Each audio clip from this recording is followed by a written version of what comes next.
Muy buenas tardes para todos y para todas, sean bienvenidos y bienvenidas. En Penguin Random House estamos felices de poder celebrar juntos numeral la tradición de leernos en la Filbo 2023. Este año llegamos llenos de orgullo para rendir un homenaje a nuestro origen con lo mejor de nuestros autores y de nuestros libros de la mano de fieles lectores como ustedes. Por eso hoy queremos darles las gracias por estar aquí acompañándonos en el lanzamiento de Una Guerra Después, un libro sobre la última marcha de las FARC-EP que ayudará a los lectores a entender las dificultades de hacer la paz en Colombia y las necesidades urgentes de intentarlo. Nos acompaña su autora, Juanita Vélez. Ella es periodista y politóloga, cofundó la Fundación Conflict Responses, desde donde investiga y escribe historias periodísticas sobre grupos armados ilegales, deforestación, crimen organizado e implementación del acuerdo de paz, quien conversará con Humberto de la Calle, abogado con experiencia en asuntos políticos, derecho constitucional y reflexión política, senador electo de la coalición Alianza Verde Centro Esperanza. Y también con Margarita Martínez, documentalista y periodista. En el año 2018 estrenó La Negociación, una mirada íntima sobre las negociaciones de paz entre el gobierno colombiano y las FARC y el tránsito de esta guerrilla en la vida civil. Aprovechamos para hacerles una invitación muy especial a seguirnos en nuestra cuenta oficial de Instagram, @penguinlibrosco, para estar al día con lo último en novedades, noticias, autores y próximos eventos en la feria. Sin más preámbulos, démosle un fuerte aplauso de bienvenida.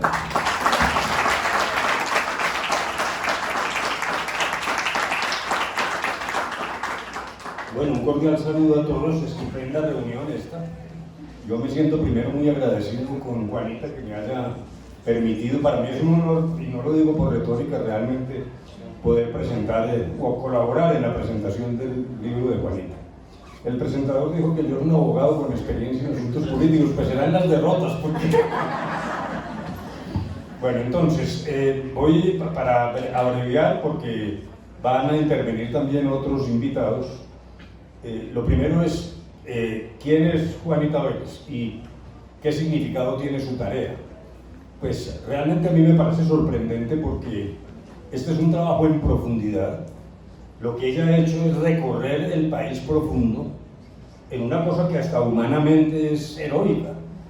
Y no quisiera decir que peligrosa, pero realmente es una persona que se ha metido en las entrañas de la ballena de la conflictividad, que lo hace en condición de politóloga y también de periodista destacada.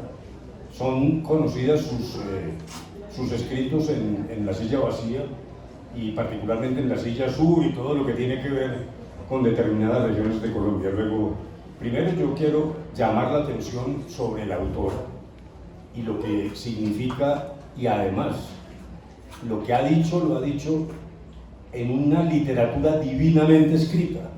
Es un lenguaje para mí extraordinario, fresco, para decirlo en una sola palabra, además de lo que aporta, es una gran escritora.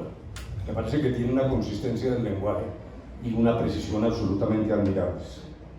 En segundo lugar, sobre la obra, alguien podría decir, pero ¿se puede escribir más sobre el tema del acuerdo, sobre las distintas FARC, etcétera?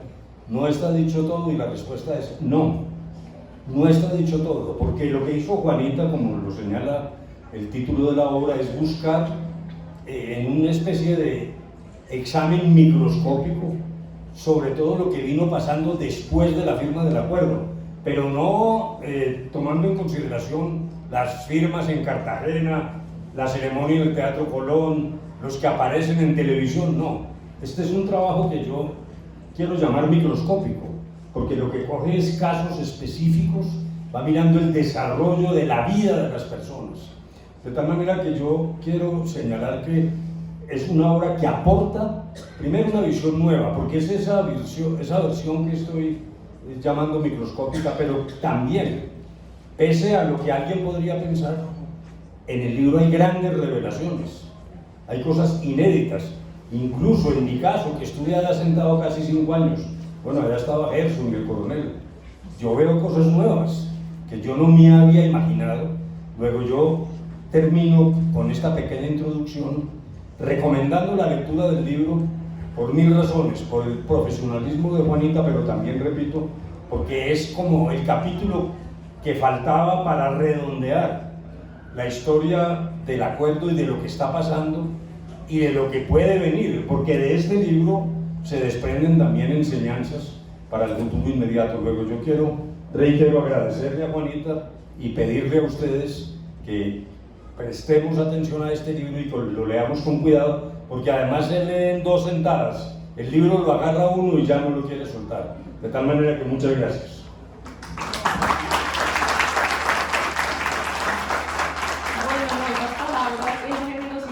Primero, pues antes de que Margarita salude, quisiera agradecerles inmensamente a todos los que están acá, agradecerles a los personajes, a quienes de verdad dieron su historia de vida para que este libro fuera posible, a Diego Ferney, a Luz Marina, a Gerson, al Coronel González y a César Lazo. Gracias, porque es gracias a ustedes que yo pude escribir esto, y le quiero agradecer especialmente a estas 2 estaturas que me acompañan acá, el doctor Humberto y Margarita. Gracias de verdad por acompañarme y por hacer posible esta conversación. Quería empezar por eso y bueno, es muy difícil uno hablar después del doctor de la calle, pero yo quiero agregar otro valor del libro y es la profunda humanidad que tiene. Y en esa humanidad que es donde nos encontramos todos.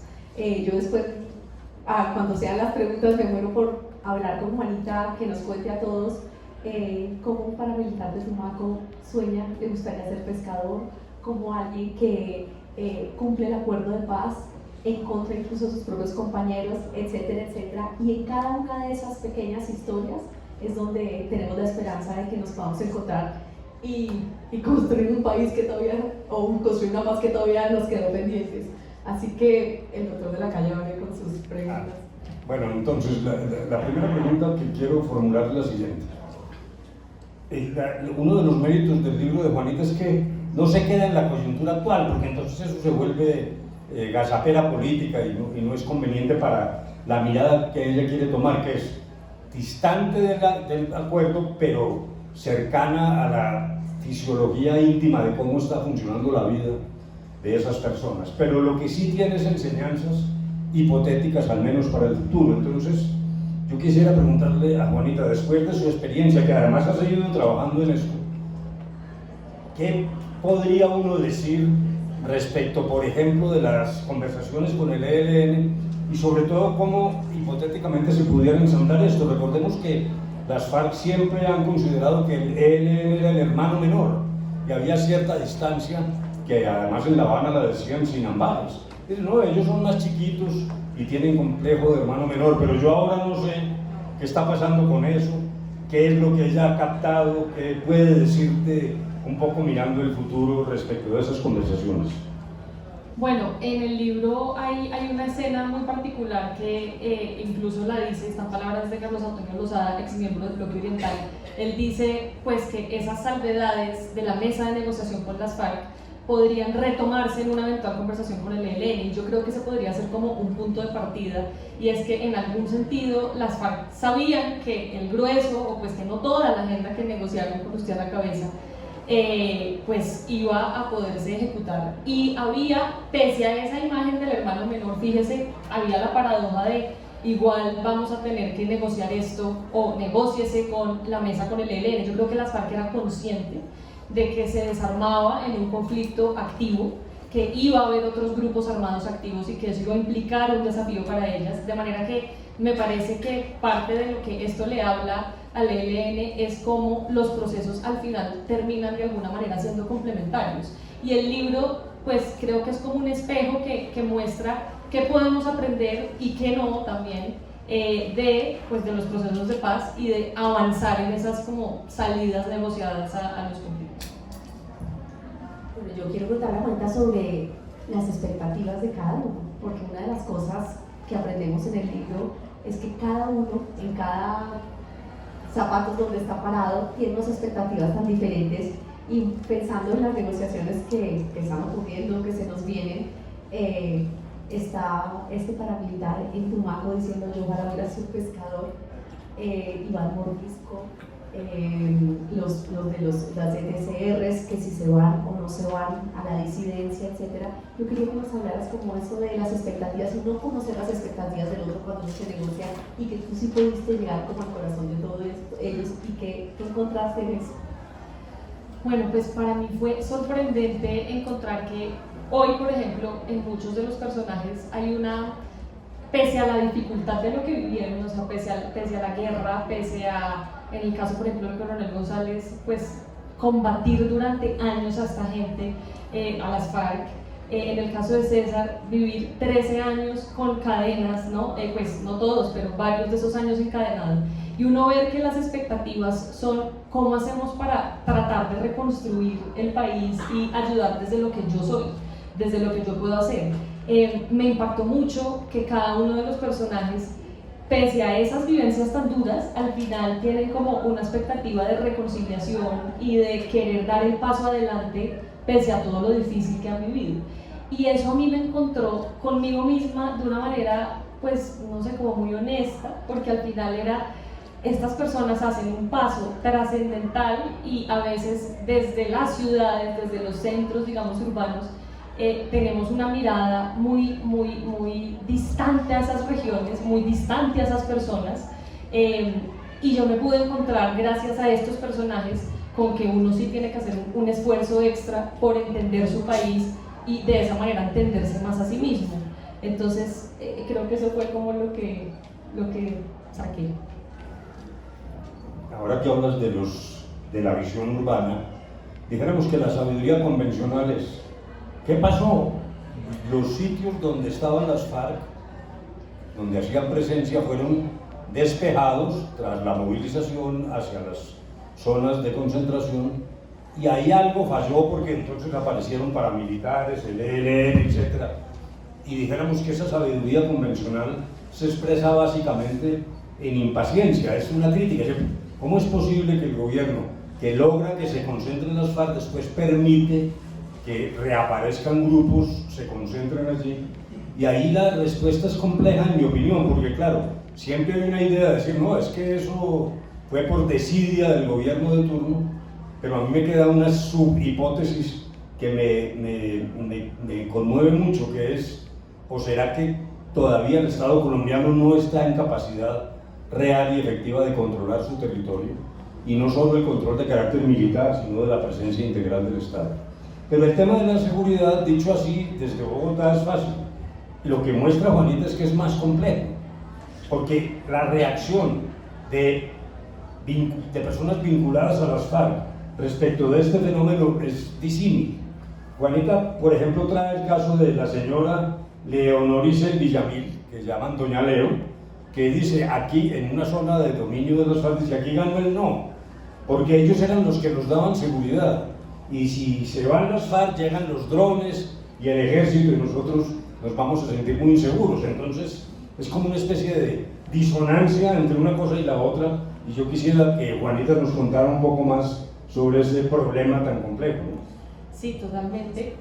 Yo creo que parte de la reportería lo que mostraba es que hay una falta de capacidad del Estado, y más que no haya presencia de Estado, hay un problema de calidad del Estado que está llegando a estas zonas. O sea, no estamos hablando de un tema de cantidad, porque la solución ha sido en muchos sentidos mandar militares, ¿no? Y mandar miles y miles de ellos.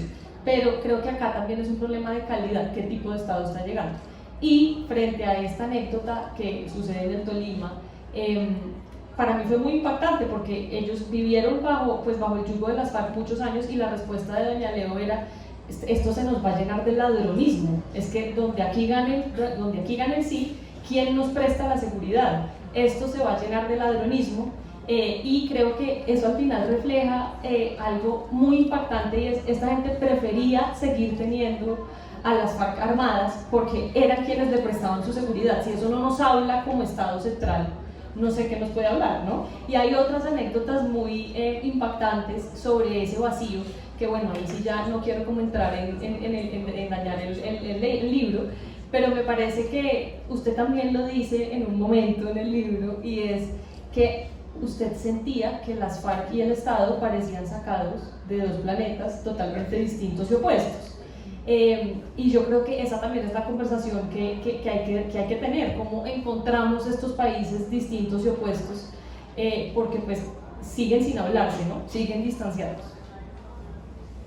Otra de la bellísima reportería de Juanita es sobre el tema de los firmantes de paz y su situación o su precaria situación de seguridad, y hay una cantidad de grises que no conocíamos, no solo pues, lo que se dice de que el narcotráfico, etcétera, pero hay mucho más, porque nos hablas de la cantidad de amenazas que tienen ellos y de lo que hacen para tratar de superarlas.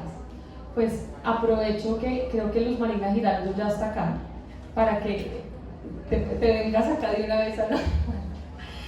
Bueno, pues Luz Marina, que ven acá caminando, Giraldo, pues ella ha sido un blanco de amenazas constantes desde su desarme, y pues eso ha sido, digamos, lo que dice Luz Marina, lo que dice Margarita, perdón, esto ha sido una cantidad de grises que pasan no solamente por el tema de vivir en una zona veredal y por eso mismo sentirse protegidos, sino que cada vez, por ejemplo, más los campamentos, las zonas veredales, se están volviendo lugares donde no se sienten seguros, y por eso hoy, por ejemplo, vemos que la minoría de la población excombatiente vive en estos campamentos.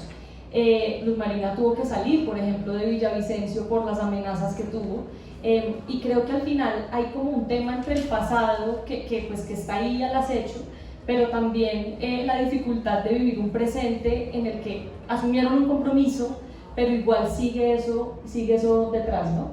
El capítulo dedicado al asesinato de excombatientes muestra además que esto es un fenómeno que le pega a eslabones que a veces no son tan evidentes. Uno pensaría que el grueso de estos asesinatos se concentrarían en la cúpula, ¿no? Como en los líderes, y es al contrario. En realidad quienes más están sufriendo esto son los milicianos, estos puentes entre los armados y los no armados, y también los jefes de milicias, y son como estos perfiles no tan obvios los que se están volviendo blanco más de ataques, y pues que nos hacen de nuevo pensar en una estrategia de seguridad que entienda estas diferencias. Las FARC no son un cuerpo monolítico, y esa diferencia entre los perfiles también debería pensarse en una estrategia de seguridad para ellos. Yo creo que estamos como muy serios y muy formales. Entonces, aquí hay médicos, por ejemplo, ahí veo Augusto Galán. ¿Por qué no echas, ¿por qué no echas el cuento de la leishmaniasis? Que me parece una cosa fenomenal. Bueno, la anécdota de la leishmaniasis, voy a dar una abrebocas para no dañar la narración, pero básicamente es otra cara del desafío de lo que pasaba con el desarme, y es que vamos a un hospital. Yo llego a esta historia por una persona llamada Lina Pinto. Ella es una académica que es quien me abre como las puertas para yo poder hacer esta reportería, y llego a este hospital en Chaparral donde hay un montón de niños que están enfermos de leishmaniasis, y la gran pregunta de los médicos era ¿por qué están llegando niños a comienzos de 2017 enfermos de leishmaniasis? Y la única coincidencia que encontraban era, bueno, esto puede tener una relación con la época del Caguán, cuando las FARC estaban moviendo a la zona de distensión. Acá otra vez se están moviendo y estamos volviendo a repetir eso. Entonces, bueno, esta es como una anécdota que muestra al final cómo esa caminata de ellos a las zonas veredales no era solamente ellos con sus fusiles y sus cosas, sino que al final también iba a tener todas estas series de complejidades para nada evidentes, como un niño enfermo de leishmaniasis, ¿no? De manera que sí, es como, no voy a dañarla toda la anécdota, pero ahí está narrada en más detalle para quienes lo quieran leer. O sea, las guacamayas, los armadillos y la leishmaniasis. Y la leishmaniasis. Bueno, vamos acá tenemos 4 de los 5 protagonistas del libro de Juanita. A Federico lo vi hace 2 segundos acá, pero no sé si vio la vuelta. Bueno, está ahí. Bueno, ya están todos los protagonistas del libro de Juanita.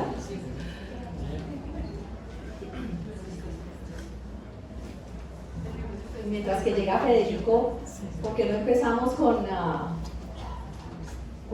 una de las cosas más lindas del libro de Juanita es que siempre tiene ese nivel de los que trabajan una cantidad y no se ven tanto en las firmas, en las fotos, como algunos de los que están acá. Así que, bueno, no sé, Coronel González, yo quiero que usted nos cuente un poquito sobre su experiencia en el... Gracias. Buenas tardes para todos. Auditorio lleno, Juanita. Las experiencias. Bueno, yo quise decirle que desde la lectura del título empieza uno a tener reflexiones. Y por supuesto la nostalgia, porque también con un poquito de sentimientos agridulces, porque mucho para lo que trabajamos, personas a las que también hay que honrar, muchos de ellos todavía en esa Colombia esperando a que llegue parte de ese trabajo y otros muertos, incluso los que han perdido las oportunidades. Entonces me trae esas sensaciones de rendirle homenaje a esas personas y de mi parte también a los soldados y a los policías, porque hay un momento que lo describe el libro y es esa etapa después del no, donde duramos como dos meses que sin cese al fuego, gracias al profesionalismo de nuestros soldados, de nuestros policías y al compromiso de los integrantes de la FARC, no pasó nada. Entonces eso me trae reflexiones y son enseñanzas para los que están construyendo en estos días un cese al fuego. ¿Y alguna reflexión para los que están construyendo? Sí, parte de esa, ¿no? Y la verdad también a las anécdotas que me sacaron muchas sonrisas, también hay elementos muy interesantes que desconocía, como dice el doctor de la calle, aprende uno bastante. Y para los que están trabajando, definitivamente esto de la paz es entre seres humanos, es conversando, soy un convencido de la solución dialogada. Entonces somos seres humanos, tenemos que entender, hay espacio para eso. Muy bien, muy bien.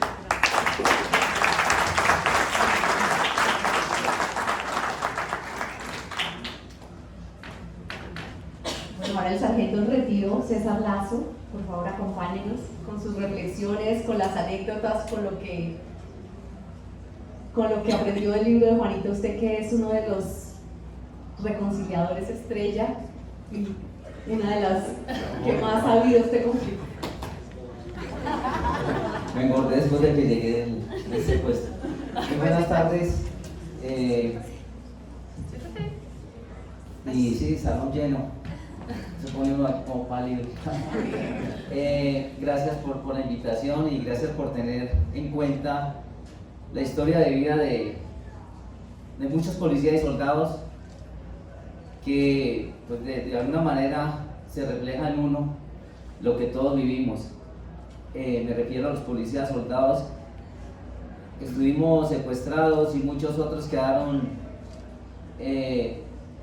lisiados por la guerra, pero no solo fuimos nosotros, sino también muchos guerrilleros. El estar en la selva compartiendo, o sea, a veces uno expresa palabras que dice están bien o no, pero bueno, compartimos dolores, y Juanita en el libro expresa esas sensaciones y nos recae en la parte humana. Decía mi coronel ahorita, lo humano, es que todos tenemos sueños, hay un capítulo de sueños, todos tenemos unos sueños de vivir mejor, de vivir en paz, de construir un país mejor, de construir comunidades donde puedan desarrollarse y ser felices. Uno de las apartes habla de las juntas de acción comunal y es como esas esencias donde creo que se fabrica la paz, donde se vive la paz, y es allá en el territorio, pero es también aquí en las ciudades, en barrios que a veces los mismos habitantes del vecindario aún no se conocen. Entonces, el tener la oportunidad, por ejemplo, de haber participado con Luz Marina, primero en la guerra, cuando en Mitú ella era enfermera de combate y yo no la vi, pero ella me vio pasar ya cuando ella me coge la guerrilla. Y años después el destino nos une, ella con un sueño de paz y yo también con un sueño de paz, pero desde diferentes aristas o diferentes visiones, pero un punto en común es la paz, de vivir, de sobrevivir, de disfrutar de este país tan grande. Uno tiene oportunidades, y usted que ha andado y leyendo el libro, estuvo aquí, en qué momento estuvo en tantos lados, y le falta. Entonces, son muchas cosas para conocer, para disfrutar de este país. Bueno, es que se pone uno a hablar. Hablábamos con los guerrilleros, con los muchachos que estaban allá, que lo cuidaban, otra palabra, cuidaban. Decía uno, es que yo anhelo la paz, yo anhelo, y yo espero que la paz se dé, 2010, 2011, y qué bueno, yo llegué, cocinaba bien el hombre, el muchacho cocinaba bien, de ranchero, era el ranchero, entonces cocinaba. Cuando él hacía la comida nos gustaba y nos doblábamos. Entonces, yo no voy a renegar de la FARC, seguiré siendo mariano. Quisiera administrar un restaurante, saco mi ganancia y el resto pues sobrevivir y el resto para el movimiento, para continuar en su ideal. Y otros decían, yo conozco toda esta zona de la selva, ¿qué tal estos europeos, estos americanos, extranjeros en general, viniendo a disfrutar de estos paisajes y nosotros siendo los guías? Entonces era algo tan al futuro, pues como tan soñador, pero es realista y es como podemos, y yo creo que hay que tenerlo en cuenta con los de él y por estos diálogos que están dando, es que la mente hay que abrirla, cómo reincorporarlos, cómo hacerlos sentir patria y en sus territorios. Entonces, ahí son locuras de entender y de aceptar y de entender que todos somos colombianos, que tenemos una patria grande para construirla, que la estamos construyendo. Bueno, en fin, el libro me lo leí en esta semana que usted me lo pasó, y yo no puedo dejarlo a mitad y venir acá y que voy a hablar. Entonces, creo que debió terminar, perdónenos, puntos suspensivos. Puntos suspensivos porque esto sigue y todos debemos reflexionar cómo aporto yo, qué puedo aportar yo. Entonces, bueno, muchas gracias por escucharme y ojalá cuando hablamos Bueno, Federico, uno de los... La foto de la portada, Federico. Tantos sueños que le vimos, tantos sueños que está viviendo. Bueno, muchas gracias. Un saludo especial a este excelente equipo de trabajo. Y pues el auditorio lleno es una muestra del interés que en Colombia suscita el tema de la paz. Pues me monté sin querer en la locura de este libro. Nos conocimos con Juana cuando empezamos a salir los primeros firmantes bajo la categoría de los 60 que hacían pedagogía a nivel nacional, que fue una experiencia difícil porque era la primera vez que incursionaban en las ciudades exguerrilleros en el marco de la firma y tener que enfrentar todos los odios que existían en una sociedad que durante tantos años había enfrentado. No era una situación fácil, sobre todo porque había que enfrentar ese escenario sin detrimento de las víctimas que había generado el conflicto y de las víctimas que nosotros generamos en el marco de ese conflicto.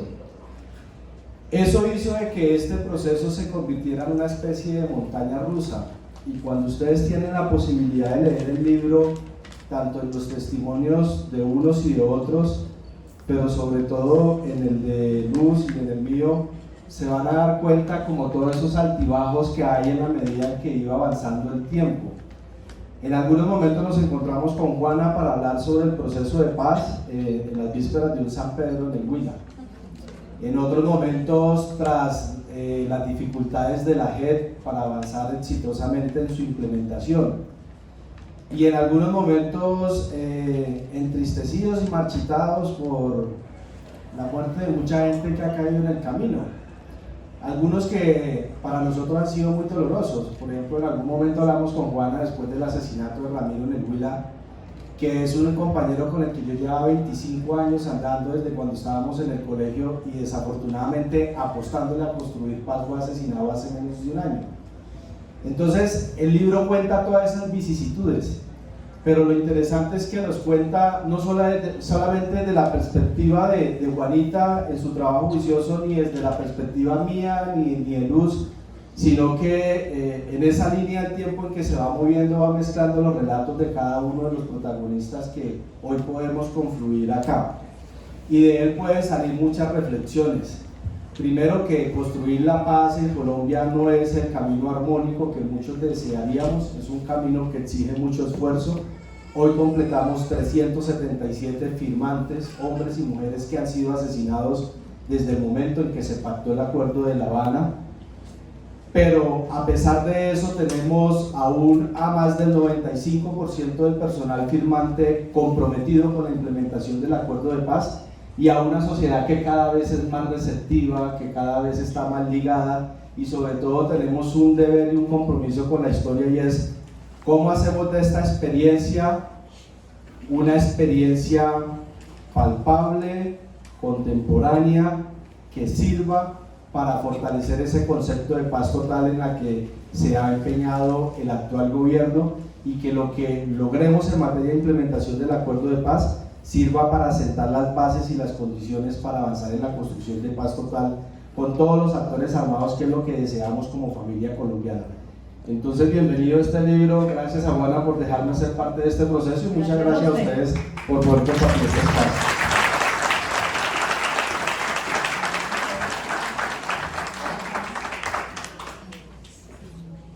Bueno, queremos llamar a Gerson Arias, uno de los arquitectos más silenciosos del Acuerdo de Paz, una hormiguita permanente, o más bien un elefante invisible, pero siempre presente en todas esas negociaciones de paz. Así que es un placer que Gerson esté en este libro y que además siga en eso. Muchas gracias, Juanita, muchas gracias de verdad por hacer de este libro un libro, como decía el doctor Humberto, distinto, muy inteligente, y yo creo que es muy útil para saber todo lo que implica esto. Y gracias, Margarita y doctor Humberto, por estar acá. Yo quisiera simplemente compartir una reflexión, no sin antes saludar a mi esposa y a mi hijo, que soportaron mi ausencia 6 años, al igual que todas nuestras familias, doctor Humberto, estando metido en ese proceso con las FARC y también ayudando en lo del ELN. Quisiera decir 3 cosas que para mí, digamos, son una invitación también a leer el libro de Juanita. Uno, primero, y es que, como lo decía ahorita Diego Ferney, me ha acordado mucho de lo que empezó en una charla en plena pandemia, recordando mucho de lo que habíamos vivido, y particularmente lo que me tocó vivir en un momento de 2017, que fue acompañar la movilización de la columna móvil Teófilo Forero desde Puerto Rico hasta San Vicente, y pensaba en esa cantidad de cosas que estaban pasando por la cabeza y los corazones de nosotros también, pero sobre todo de los firmantes de paz. Y ya lo decía, 377 es una cifra que debe preocupar a toda la sociedad, de firmantes muertos.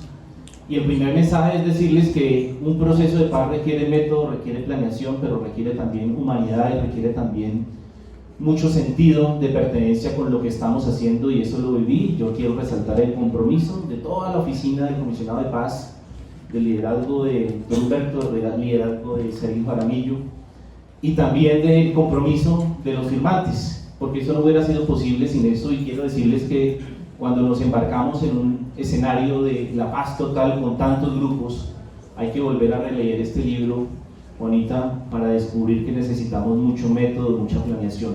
Lo segundo es reafirmar algo que está presente en cada parte del libro, que ustedes ojalá lo compren y lo lean rápidamente, y es la idea de lo que implica la vida después, ¿no? Y la vida después, y aquí están todos los protagonistas, a cada uno de ellos, Marina, digamos, me acuerdo mucho de todo el trabajo, todos participaron en el trabajo de la Comisión de la Verdad, que es un paso definitivo a la implementación, pero sentí nostalgia también a venir de 4 años de total ausencia de la implementación del proceso de paz, y tengo la preocupación también de si eso va a seguir así o no, y hay que decirlo con mucha honestidad. Así que el segundo mensaje es que ese proceso que costó tanto merece que todos, y en especial el Estado colombiano, se comprometa a implementarlo. Y lo último que quisiera decir es que en medio de todo lo que ustedes pueden encontrar en el libro, creo que hay muy buenas reflexiones, insisto, para invitar al actual gobierno, a los grupos que siguen allí alzados en armas, en que realmente aquí se necesita más que voluntad, se necesita un compromiso y una decisión firme, y creo que ustedes van a leer ahí una historia que no es entre blancos y negros, sino de muchos matices, y muchos matices que requirieron, como lo dijo el coronel González, como lo dijo César, Diego, y ahora lo va a decir Luz Marina, de muchos sueños, expectativas. Y solo remato con algo, y era algo que le contaba también a Juanita para que ustedes lo busquen en el libro, y fue mi experiencia en los 8 días como uno de los delegados del gobierno en la 10ª conferencia de las FARC, donde las FARC iban a tomar la decisión, y estuve allí en compañía de 24 guerrilleros, hombres y mujeres que tenían muchos sueños, ¿no? La persona que nos cocinaba, por ejemplo, había tenido 11 abortos, ¿no? Y pensaba un poco en todo lo que iba a pasar después, y por eso un poco mi agradecimiento, Juanita, por volver a colocar este tema tan importante de la paz, pero sobre todo la implementación, y saber que, digamos, esperamos que haya compromiso para que se implemente el acuerdo, porque fue un cambio radical en todas nuestras vidas, de los que estamos acá. Gracias por tenerme en cuenta.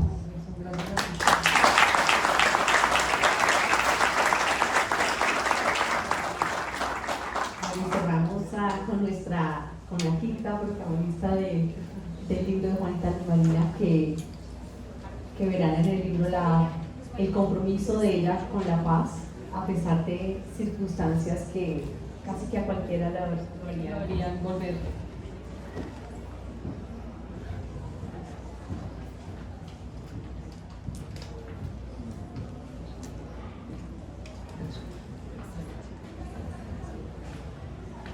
Bueno, wow.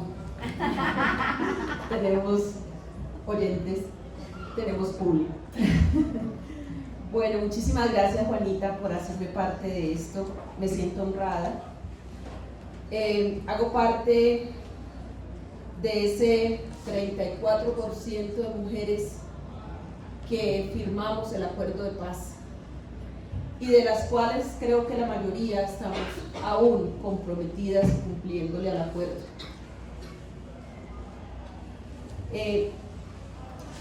Para mí esto es un choque de emociones realmente, porque ese hilo conductor que me ha llevado casi por todo el libro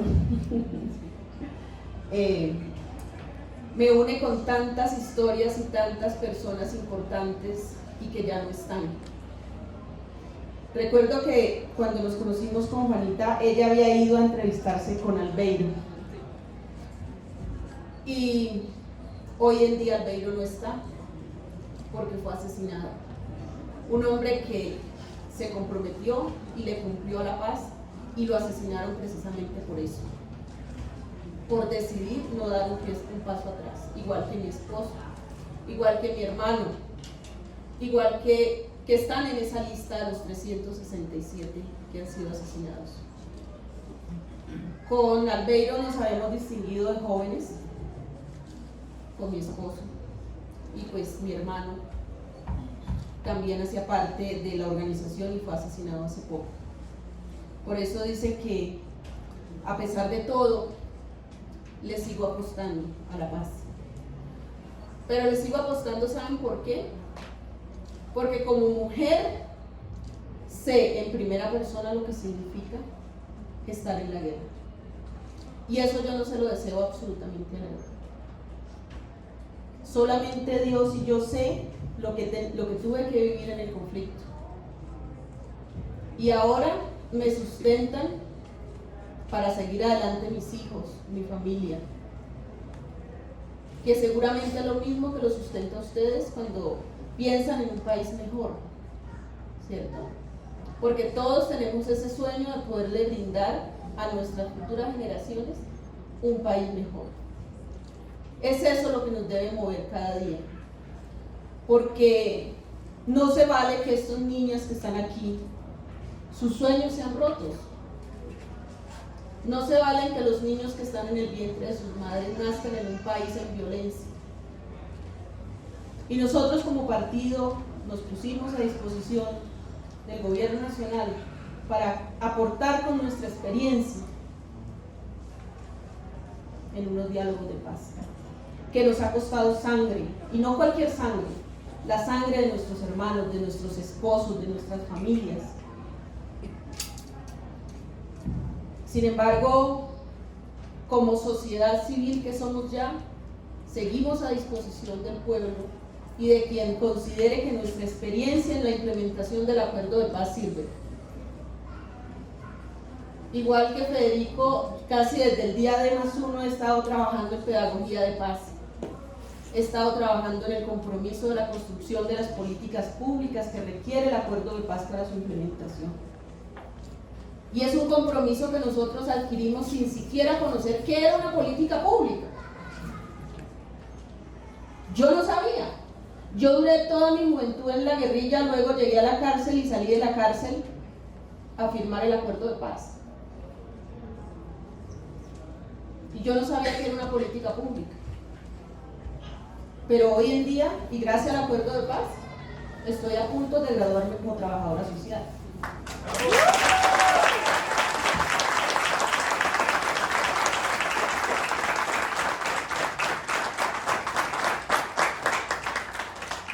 Y lo hago por el compromiso que tengo por este país y para seguir construyendo país, no solamente desde lo empírico, sino también desde el ejercer una profesión con todo lo que eso implica. Y muchas gracias, Juanita, muchas gracias a ustedes, porque les interesa saber que en el acuerdo de paz, si bien es cierto, tenemos casos tristes, también tenemos mucha gente que le sigue apostando y que seguimos comprometidos, porque nosotros sabemos lo que es la guerra, no nos la contaron, y por eso no queremos volver a ella. Muchas gracias.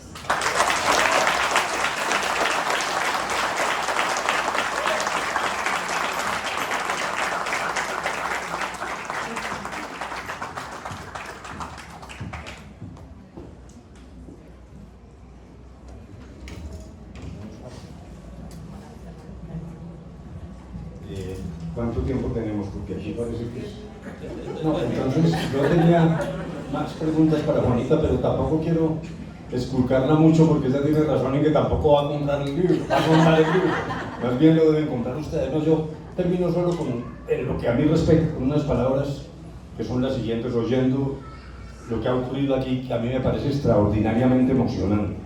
Yo estoy muy conmovido con lo que hemos oído y con las expresiones de todos. Miren que son expresiones desde los distintos ángulos, de trabajadores como Gerson, del coronel, de los líderes, lo que hemos oído aquí, de César Fuego. A mí me parece que esto que está ocurriendo aquí es como si fuera la muestra en pequeño de lo que queríamos cuando estábamos precisamente firmando en La Habana.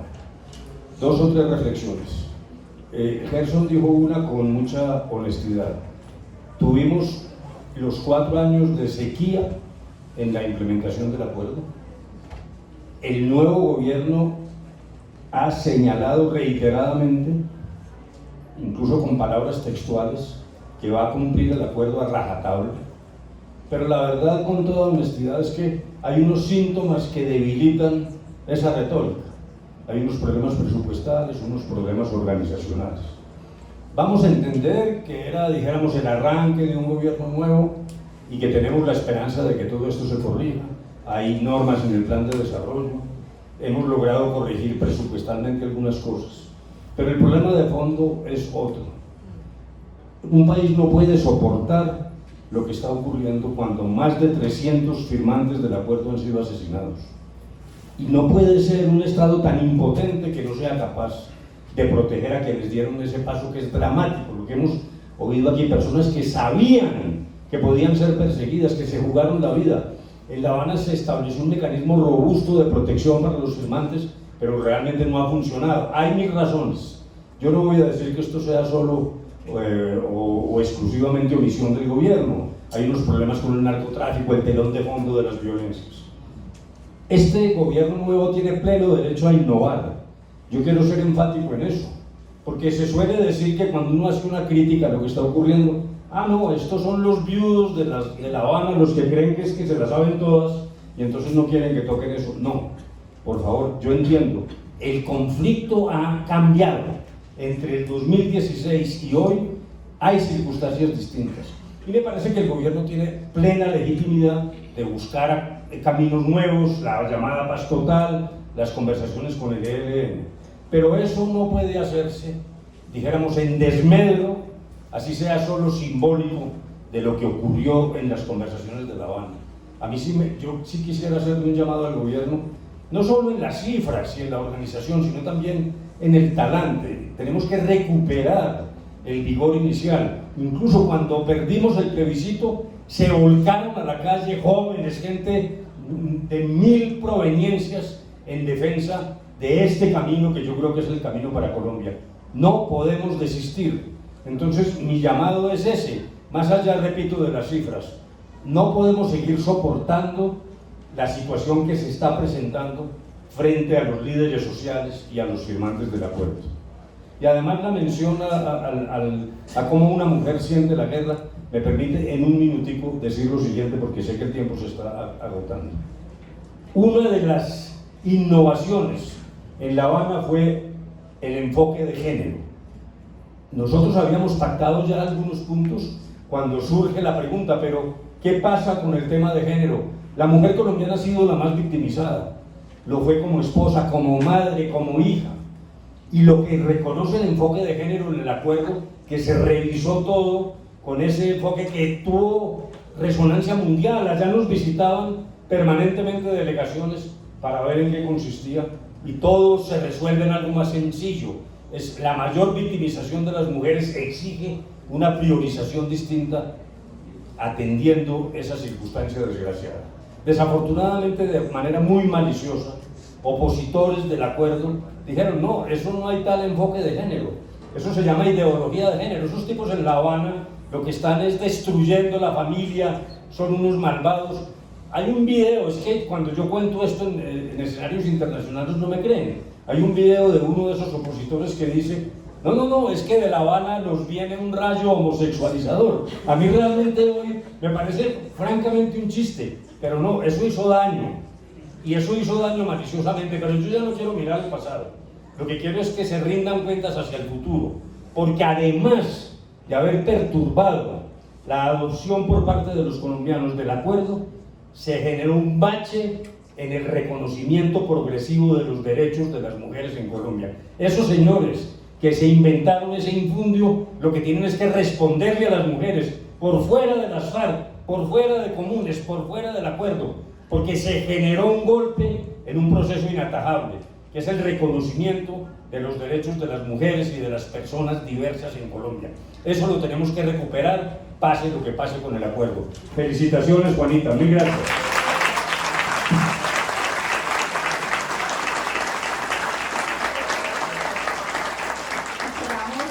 Con las reflexiones de Juanita sobre el momento que vivimos, con el llamado tan grande que tenemos, que nos hace el doctor Humberto Lacalle, pero que sentimos cada uno de los presentes acá, por continuar el camino de la paz, y cómo toda esta reportería nos lleva al presente y a la construcción del futuro.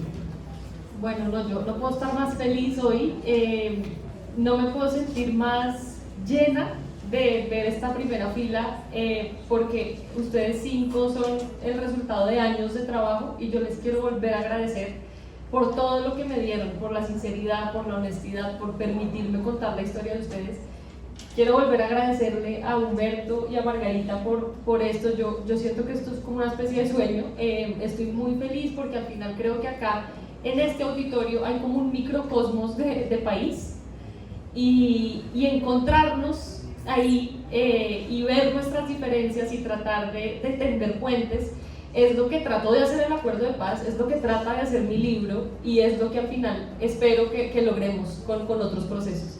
Entonces solo quisiera cerrar con eso, con un inmenso agradecimiento por todos, con un inmenso agradecimiento por ustedes 5, porque me los llevaré toda la vida en el corazón y en el alma. Y a todos los que vinieron, espero que el libro les resuene y les haga pensar el país de otra forma. Muchas gracias.